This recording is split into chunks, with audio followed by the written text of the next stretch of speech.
আসসালামু আলাইকুম বন্ধুরা।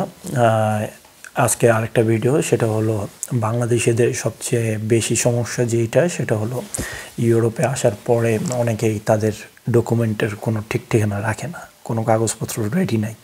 সো আপনার মোবাইলে একটা ফোল্ডার থাকবে, যেটা থাকবে নামটাই থাকবে ডকুমেন্ট টাইটেল দেওয়া। হ্যাঁ, এগুলো অনেক ভুল করে থাকি, সেগুলো বলতেছি। দ্বিতীয়ত হলো আপনার যেই এই ডকুমেন্টগুলো যদি ঠিকভাবে থাকে, সেক্ষেত্রে আপনার ডকুমেন্টগুলো একটা অ্যারেঞ্জমেন্ট থাকলো। হ্যাঁ, সেকেন্ড যে জিনিসটা, আপনি ট্যাক্স পে করতেছেন নাকি গভর্নমেন্টের, ইউরোপিয়ান ইউনিয়নে। কারণ ইউরোপিয়ান ইউনিয়ন যখন আপনি পিআর নিতে যাবেন অথবা পাসপোর্ট নিতে যাবেন, তাহলে চেক করবে আপনি যদি 10 বছর এখানে আসেন নাকি, অথবা 5 বছর আসেন নাকি, আপনি কি ট্যাক্স দেন নাকি, আপনি কি সোশ্যাল নাকি, আপনি কি বাসা জানেন নাকি, কোনো কোর্সে অ্যাটেন্ড করছেন নাকি, কোনো পার্টিসিপেট করছেন নাকি ভলেন্টিয়ারিতে।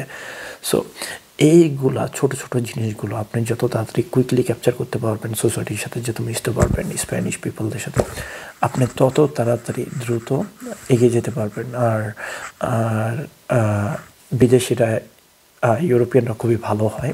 স্পেশালি আপনি ফ্রেঞ্চ বলেন, ইটালিয়ান বলেন, অথবা আপনার স্প্যানিশ বলেন, পর্তুগিজরাও ভালো। কারণ পৃথিবীর সব দেশে ভালো খারাপ মিলায়া।